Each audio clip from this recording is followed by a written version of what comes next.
Thanks very much. So I'm just going to introduce the two of them. And one thing we do when we're at start at LinkedIn is we embarrass people by getting them up in front of everyone and asking them to share something that's actually not on their LinkedIn profile. So I'm actually going to do that with Anthony and Jarther today. So Anthony Spargo is the Director for Communications at GE Australia. Obviously been in marketing for a long time and actually worked very closely with LinkedIn for a long time. So I'd like to welcome you. And Anthony, if you could give us one thing that's not on your LinkedIn profile. So I've been lucky enough to be involved in a few LinkedIn sessions in the past, and the one thing that I normally say is that I've got 4 children under 10, which obviously is a lot of mayhem, but a lot of fun as well. What I'll say today is you probably will see on my LinkedIn profile, but the bit you don't see is how my friends think I'm crazy because I changed career paths. But is I actually spent some time in London. I've had a pretty diverse career path, if you like. I spent some time in London and was the managing editor of a travel magazine, which was fantastic because it meant I got paid to kind of travel around the world and write some fun stories. And then I came back and headed up AFL Media for some time. It was an interesting time to be involved in AFL Media because, relevant to today, they were very much, you know, starting to think about their brand more and what content meant, and some of their channels like the AFL website and the AFL Record, which is the biggest selling sports magazine in Australia. So I was in an interesting phase of their development, and they're certainly now, you know, one of the biggest publishing agencies in Australia. I think they've got 50 or more staff. So my friends, and this isn't on my LinkedIn profile, kind of look at me and say, you know, you crazy? You got paid to travel around the world as a looking after a travel magazine, then you got paid to go to the footy. You know, what are you doing with yourself now working in a corporate? But the good news is we have some fun at GE as well. You certainly do. Thanks. And Jarther Taylor is the GM for marketing, particularly around managed business at Telstra. And Jarther, one thing that's not on your LinkedIn profile? Yeah, so it is also career related. I had a very short-lived career as an instructor of silk painting at Club Med in the former Yugoslavia. I decided I wanted to work for Club Med that summer, and apparently there's a dearth of silk painting instructors. And because when they asked whether I could do this, I had an arts background, I said sure, and had sort of, well, didn't Google back in the day, this is a while ago, so I didn't have Google, but I sort of asked a friend who knew about it, and read a book on the way down, on the flight, on how to do it. And I was probably sprung within a couple of days, but it was close to the end of the season, and so they didn't send me back. I just stumbled through it. Very good. So all the things to do at Club Med, silk painting would never have come into my mind. No, but that's great. Extremely popular. Apparently so.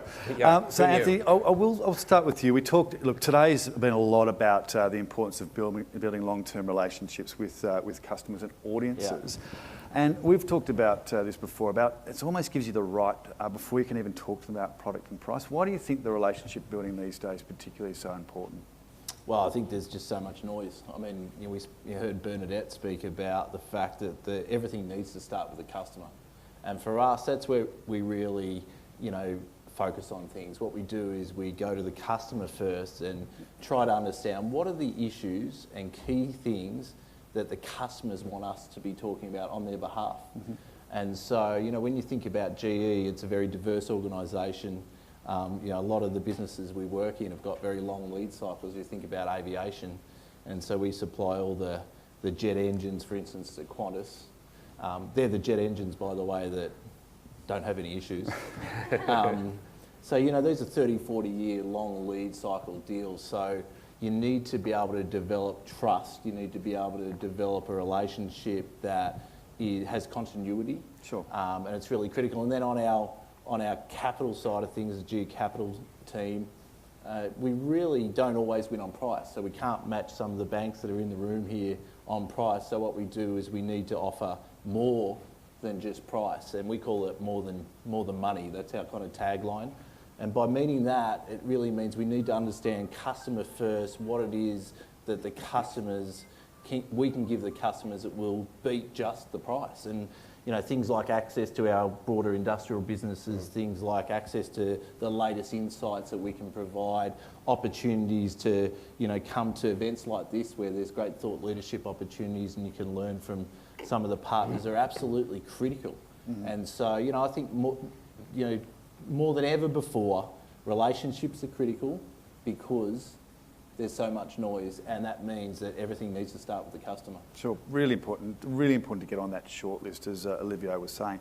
And so relationships are important. I know content marketing is a big part of your marketing mix, and you've told me it's vital. How does that play a part, content marketing specifically, in building those relationships? Well, I mean, we're hearing a lot about content marketing, but to be frank, there's nothing new about content marketing, right? I just think that content marketing is at its most exciting phase ever, because what you can do is you can develop communities and partnerships that are more than just one-off, that they can continue on and they can be long-term, and I think that's a really great part about where we're at. But to do that, you've got to have really, you know, and Olivia went to this, you've got to have a really compelling, contextual content that is timely and relevant and is targeted. I think that's absolutely critical. We do a lot of work with media partnerships at the moment, and we work with, say, the healthcare business. We've got a fantastic partnership with Fairfax. I don't know if any of the Fairfax team are in the room. But that really focuses on issues that matter in the healthcare space. And we ask our customers what they are, and then we bring them to life using content. Sure. Which is, you know, a fantastic way to do it. You know, with News Limited, we've got a Powering Australia partnership. And again, that focus on the future of energy, the future of industry, the future of work, and really brings to life rich content in that space that, again, lasts more than just one day. The relationships that come out of fantastic content and the deriving great thought leadership events really give you the basis of a long-term partnership. And that's how we think about content marketing. We think about it as a way that we need to provide great content relevant to our customers, relevant to the issues that matter for Australians at one point in time. Okay. And Jarther, over to you. I've seen David Thodey speak a number of times, and recently with the annual report in particular, he really stresses the number one priority for Telstra is customer advocacy. And clearly, obviously, client service or customer services is at the heart of this. But can you tell us about content marketing and how it plays a part in driving advocacy and really leveraging the advocacy of your customers? Sure, absolutely. So advocacy is huge at Telstra. A little story that was in the press, but it was brought into sharp focus for many people at Telstra, where we did not meet our target for NPS, or the Net Promoter Score, this year for the first time since we introduced it, and everybody's bonus was cut off the back of that. Not gone, but reduced. And I think it really brought into focus that is important, that the customer and engaging with the customer is important, because we overachieved our financial targets. So while I have to admit I didn't enjoy receiving a reduced bonus, I did appreciate the fact that mattered. Sure. So putting the customer at the center of what we do, we literally did. And now, for all you people out there that have bad Telstra stories, we know we're not there yet. Yeah, but we're working towards it, and I hope that your experience with us is getting better, because we really are trying to make it better, and we really care about making it better. So with that in mind, we measure Net Promoter. How likely are you to recommend to friends and family if you're a consumer, or to other organizations if you're a business customer? And that's what we work towards. Part of that process for us, sort of coming down from that sort of high level down to content, is being able to work with customers, particularly in the managed space. So those are accounts that have an account manager assigned to them. Is the relationship with the account manager. And relationships are built through, it's not Telstra in the business, it's person to person, right? I mean, somebody, I forget who it was, recently talked about, there's not B2C or B2B, but it's H to H, or human to human, right? So what we do is we work very much on creating content that is relevant, that is specific, that is contextual. I think our challenge probably is doing that at scale. But we have been doing a lot of work around that. We've done some great work within the Telstra page with LinkedIn about sharing a lot of content there. The engagement has been really high. It really grew the opinion that people had around Telstra products, specifically products that go beyond basic telephony. It grew significantly, and obviously, people like David Thodey and other executives that are quite active there, and Thodey obviously a LinkedIn influencer, that makes a huge difference to us. The one thing I will say is that, I think one of the things that we struggle with is, likes or thumbs up does not equal engagement. There's a study that Time referenced, excuse me, that the average amount of time that people spend on a piece of content that they thumbs up is about 15 seconds. So how much of that is really relevant there? And I think what I try and do in the programs that we run around it is identify content that is relevant, that we believe is relevant based on what our customers are saying and doing, and content that allows our account executives to engage meaningfully. So we really work with them to not just share, but to comment on. And that's really hard. I think it's really, really hard for the person who's really a seller, not necessarily a thought leader, to read a piece and have a point of view. So we do have a lot of sort of processes in place to help them move towards that. And that's, there's the content marketing component of it. We also do a lot of what we call social selling, which is based on content. How do we connect with people and then connect through that process, engage with them through sharing content. And that's really the reason why we do it. I think there's a basic human need to build trust. One of the ways we do build trust is through exposure. Sure. So the one thing I referenced when I was talking about social selling internally is how do you get kids to eat greens, is you expose them to it on a regular basis. It's always on the plate, and at some point they will, this is the theory, maybe you can confirm or deny it. I certainly do not have 10 children, no, 4 children under 10. But eventually they'll try it. And it's the same kind of thing with us. We just expose them, through the LinkedIn platform with content. We reach out, we connect, and over time we're able to build a closer relationship. Sure. Not purely online, but obviously, that's part of the toolkit we have. And Jarther, I know you've got, Telstra in particular has just got such depth of content. You've got content, case studies, research. I mean, one of the ones I saw a while ago now, this is about 7 months ago, that I found most surprising. It was really simple. It's actually a story about a program that you've got called Reverse Mentoring at Telstra, and it was an older manager or leader within the organisation that actually mentored by one of the graduates on the notion of leadership. So it was the graduate actually mentoring the older sort of leader in the organisation. The comments around that and the comments around Telstra as a brand was unbelievable. But talking about just sort of content in general, and you get case studies, research a little bit. What is your how do you view content and content creation within Telstra? So yes, we do create a lot of content. There's a lot of different people focused on content creation. Actually, Anna in the room is one of my colleagues who is very much focused on that in context of creating. I think the challenge that we face is a combination of having a lot of content, but a lot of the content is two things that I believe are problematic. One, it's expensive to produce, and two, it's not snackable.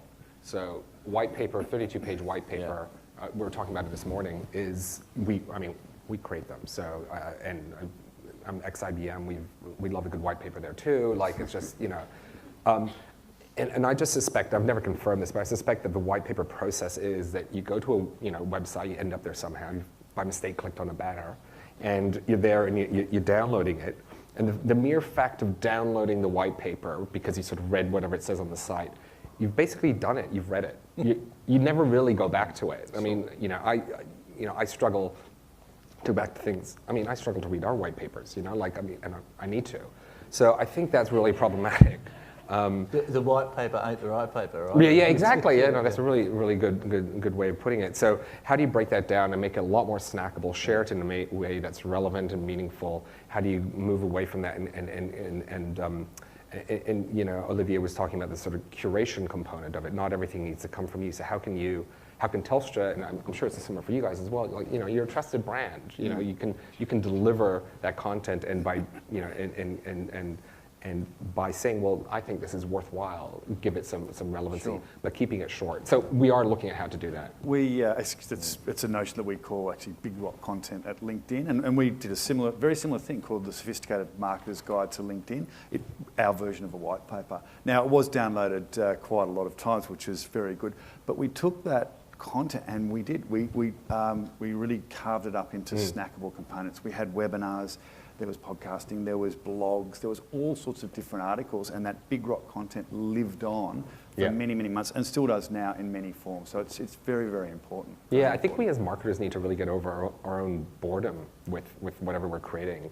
I mean, you know, and it is, you know, certainly anything if you're doing like a large brand campaign or something like that, you know, you work through it for 9 months. By the time it launches, you're like, well, I just, you know, don't want to see that anymore. And I think, like, you know, what's next? I think white papers can be a little bit like that as well, because it does take an awful lot of time to get across that. But I think the critical piece there is thinking from the audience's lens and perspective. I mean, they just haven't got time, right? So what they want is to capture the information as quickly and as succinctly as possible. And we've got to create that for them, right? Yeah, exactly. And it is like, you know, Bernadette was saying, it's very much an emotive response, right? Yeah. So how can you structure the content? How do you give something that is really...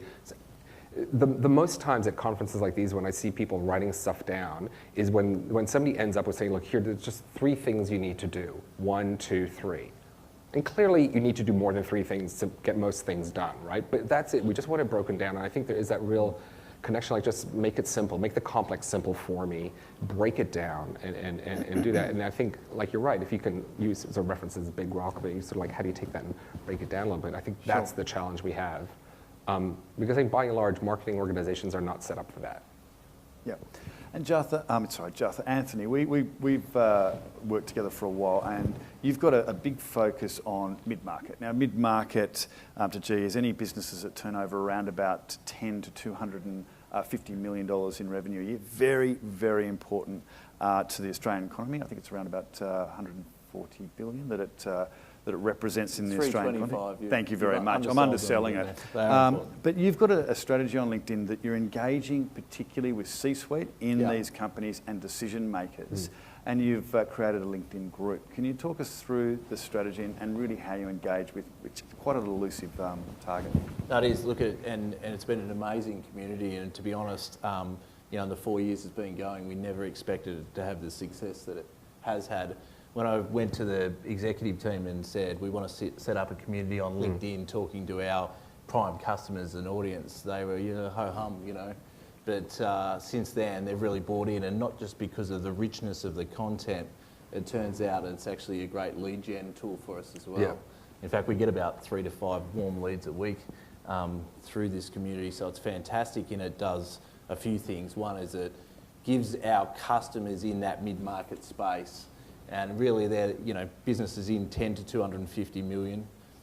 We did a segmentation study 4 years ago and looked at their habits pretty deeply, and what we found, no surprise, is they didn't have a lot of time, especially mid-market businesses. They're all about the doing, so they don't have a lot of time.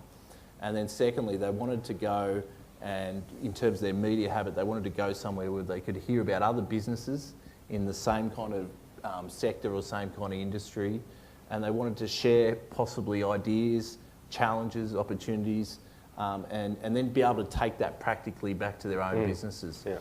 And so that was really the basis of why we set up the community. And from there, you know, a lot of hard work's gone into it at the start in terms of us kind of using our own insights. We do a mid-market report annually, which goes out to about 5,500 CFOs, the largest of its kind ever done in Australia on that mid-market sector. And we use that as kind of a heartbeat of the insights that drive the discussions on the community. But really now, I mean, we kind of sit back and let these mid-market businesses, about 2,500 in that C-suite audience, talk to themselves and engage, you know, with themselves on the community. And that's when it's at its best. Yeah. You know, what we find, you know, recently I went to a consortium like this of mid-market businesses, which we co-partnered, and I did a bit of a snap poll and said, you know, how many of you guys in the audience, and no disrespect to our Fairfax and News partners here, but, you know, read the AFR every morning, and a handful put up their hands. And I said, how many read, you know, the Oz? And again, probably a handful did the same. And I said, how many have looked at the LinkedIn Mid-Market Hub? And every single person in the room put their hand up. And what's interesting about that is, one, you know, they obviously go on there because they see it as topical to their business, relevant to their business. They've got snack size opportunity to get their information in the 10 or 15 minutes each day that they go on. But the other side of it is, you know, yes, we're lucky to have a lot of comments and a lot of discussion on there. But what I found really interesting was this inactive audience. And there was a lot of folks in that room who clearly weren't commenting, but were watching. Yeah. And they're just as important. I think sometimes with LinkedIn and with communities on LinkedIn, we get really bought into the fact that people need to be commenting on every post. Well, sometimes they're watching. Sure. And that's just as important. And then when you go and talk to them deeply about the relationships, you find out that a lot of the time that can start by them watching a conversation that's gone on in the community. Yeah, and I think that's to Jarther's point as well, that like isn't the Yeah, be-all it is. and end-all. It's really the influence that the content's making, even in a passive way, for your audience. It's very, very important. And I think, it's okay for them to lurk. They don't have to. They don't have to participate. Sure. We find by reaching out with content that's, we think is relevant. And I really encourage our sales organization to, your point of view doesn't have to be, I believe this to be true. You can just say, I read this article about retail in Australia. It says whatever it says. Do you agree with it? I mean, there's really no point of view there, right? You're even saying I don't really know. Let me ask what you think and sort of engage with that. And working through, going through the sort of C-suite that we were talking about. That's sort of trying to get in there, right? I think you're right. I think it helps if you can legitimise the discussion through some great new insights. Make no mistake about that. Yeah, for sure. Where you can, and talking to the white paper discussion before, yes, you need to be able to snack size content, and we all need to do that in a better way. But that doesn't mean that we don't need to still produce great insights, because insights matter as much, if not more than ever before. It's just how we package that up. Let me clarify what I mean. I don't need the average salesperson to have deep insight. That's why we have teams who really spend that time and do the research and do all that. So yes, absolutely, and that's about somebody having a point of view, and we promote them as being domain experts, and they have a point of view, and that's what we promote. I guess for me, it's all about critical mass. We have millions of customers. I mean, if you look at the consumer side, the content mass issue they have there is far larger than we have in the B2B side. But nevertheless, you have to be able to do this at scale. And doing it at scale means involving the sales force and enabling them and getting them to sort of hopefully achieve. I mean, I'm looking for them to have the hockey stick of picking up and working with this, and it's a very, very new way of engaging and selling for them. You're 100% right, and for that mid-market community that we have, it wouldn't be a success unless the executives had bought in, unless the sales team, the commercial excellence teams had bought in, and it helps when you're doing some deals off the back of it. That all of a sudden becomes very interesting to them. That definitely helps, and I love your case study in particular, which we often get it talked about. Content marketing often, and I think wrongly at times, can be seen as just top of funnel, that awareness, preference, consideration. But, communities like the Mid-Market Hub and many examples that we've got, really that lead gen is very important as well. Part of that is also for us, there is an element of lead gen around it for sure, and that's what we focus on. We are also trying to establish whether the act of sharing the content and engaging that way drives advocacy. Sure. And so it's proving a little bit difficult from a metrics perspective, but I believe that within probably a year we will know how we can shape advocacy, to what extent we can shape advocacy through the platform. I think that's where content. Bringing in, we've got a partnership with the University of New South Wales, and they are for the Australian Mid-Market Growth Alliance, and that actually allows them to come in and have discussions, and that independence of that really helps again legitimise the discussion, and people like the fact that these guys are obviously deeply theoretical about their thinking in the mid-market, and they can add some impact as well. Just the final thing I'd say on that, Matt, is we've taken a different approach to a lot of people who use LinkedIn communities, and for us it wasn't about size matters. It was very much about getting that C-suite audience. So, I know ANZ have got an amazing small business hub with a huge amount of followers.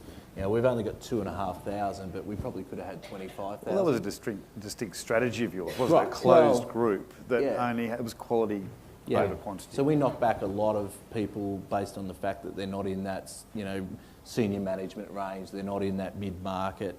And that works. We believe that works because those who do engage are a focused, targeted audience, and the audience like that. Yeah. Can I just ask you, just briefly, just to broaden it out a little bit? I mean, the group has been a fantastic success, but you use LinkedIn, particularly with GE Reports, which is a great hub that you've got, and a very, very diverse range of subjects. You've got a very diverse portfolio.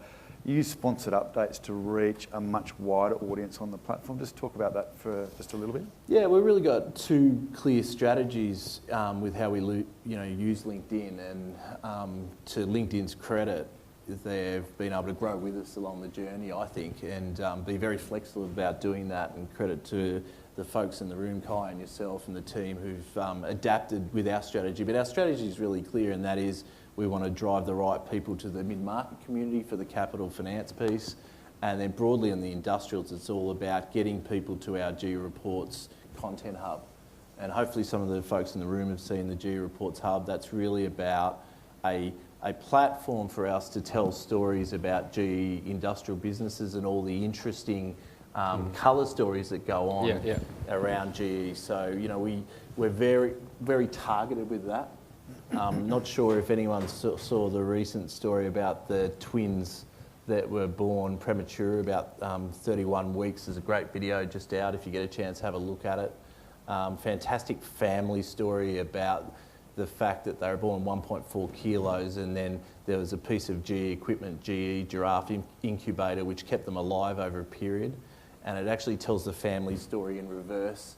It's a fantastic video, and again, it's just a piece of colourful content on the platform that we will focus and use LinkedIn to actually drive out in a targeted way and capture people in the healthcare C-suite, right? And again, no one else can do that. No one else can provide that other than LinkedIn to be able to really target the audience and take them back to a platform like GE Reports. So, that certainly works for us. It's great. I thought it was interesting listening to Bernadette, who was opening her presentation with "No one clicks on banners." I think you and I, Jarther, put up our hands, which is good to see. But I think it really goes, those sponsored updates and the GE Reports goes to the heart of context and great content, and people will click on it and go to your GE Report, which is fantastic. Jarther, I know this is really close to your heart. And we've got something at LinkedIn called the Content Marketing Score, which is essentially a way to measure brands' engagement on LinkedIn. And importantly, it looks at it within a set of competitors. And there's lots of different levers. There's levers like paid and organic reach through either sponsored updates or company updates. There's influencer posts, there's groups. But importantly, it talks about employee posting as well, and being very much an advocate for the brand. So just like you to touch for a little bit on this notion of social selling and employee posting and how it dovetails particularly with marketing. Sure. So the reason why that is so important for us is something that I'll actually credit IBM for. So this is something I developed, I shouldn't say I developed, I was part of the development, where one of the sort of three tenets of the new marketing was that it no longer just matters what you sell, but who you are matters. And that there's an element of a transparency and brand transparency that exists, that your employees really need to be part of it and live the brand and be part of the culture. And I think, that came out a few years ago, 2011, and I think it was kind of new thinking, but now we really recognize that. One of the ways Telstra does it is Telstra employees can download an app called Snap, which is when you do have that, as an employee, that uncomfortable conversation with somebody saying, my broadband sucks, the billing's not getting right, I've got a black spot somewhere, that you can actually address that then and there and take their phone number, take their name, and it immediately launches into a problem resolution system, which is great. So, that's part of making really every employee, empowering them to be an ambassador for the brand. Yeah, that's cool. And it's simple. I've done it a number of times, and it's actually really interesting. Sorry, I will get back to your question. That's okay. Really interesting because the number of times somebody goes, bloody Telstra, and then you go, oh, well, what's the issue? And they're like, oh, and you're like, okay, well, let's do something about it right now. And they're like, oh, no, it's not that. Oh, so there's no problem. No, well, it's sort of, So, but I don't mean that in a facetious way. I'm just like, well, so is everything? Yeah, no, it's okay. So are you happy with the service? Sure. Yeah. Right then, that one person, me or whoever it is, has changed the brand. So, back to the use of content, we help our employees identify content that is relevant. It's not always Telstra content. It's more often than not third-party content that we, through various means, know is high ranking, so it's worth sharing. We engage with them through a social selling program, and that's really about showing them how to use LinkedIn as a platform to connect with people within their accounts in a new way, to share details, to share content, and drive that forward to identify new opportunity. That combined with our paid content sharing strategy within LinkedIn, as well as, of course, a lot of other platforms, sort of brings those two together. So, and look, using the Telstra page as I think, correct me if I'm wrong, we used to be up there ranked 1 or 2 as far as in Australia. You are the second most followed company on LinkedIn by Australians, just behind by Google. Australians, right? Yeah. So that's pretty good, and that's something we're proud of. Huge. And now I think we're sort of putting a little bit of effort into it, and so using that and understanding what our content score is, understanding what our social selling score is, and then mapping back through our internal metrics. So we do spend a lot of time trying to figure that out. Actually means that we can start drawing some correlations between what's happening on the LinkedIn platform and what's happening in our business. Sure. Because for me, and this is, if I go and say, people on LinkedIn think Telstra's awesome and our NPS on LinkedIn has gone up, unless I can transfer that back to the NPS that everybody gets their bonus measured on, nobody cares. Bonus. Well, it's just, it's a marketing metric. Who cares? Sure. It's like, well, how does that translate? So that's sort of really interesting that we can do and use that data that you guys supply us to actually drive that forward. That employee advocacy is just so important as well. I mean, you think about the barbecue chats or whatever it is, it's critical to have the team on side and believing in what we're talking about, right? Yeah, exactly. And the culture beats strategy, right? You need to have people there who believe it and who want to make a difference. Sure. And we do. We as a company, we care. Our employees care. And we care about making a difference. And so that's really important. We translate that through. And I think you do that very, very well. That mass, very targeted though reach on LinkedIn through your general content, and then that really bring it to that one-to-one through that social selling is a very powerful combination. You do it very well. But Anthony, I will finish off with you. Obviously, you've worked with us for a number of years. Yep. Is there any, I suppose, 3 tips that you can give to our audience around content marketing generally and working specifically with LinkedIn? Yeah, I mean, there's probably 2 rather than 3. I can succinct it in 2. I think the first one is ensure that you're really clear about your own strategy, and then even more so ensure that the folks at LinkedIn are clear on it as well. So I think if you're going to go into any partnership, you need to make sure that your partners understand what you're in it for. And so, for us, as I said before, it was very much about driving the business through a mid-market community and producing fantastic content around that, and by doing that, advocating on behalf of the mid-market sector in Australia.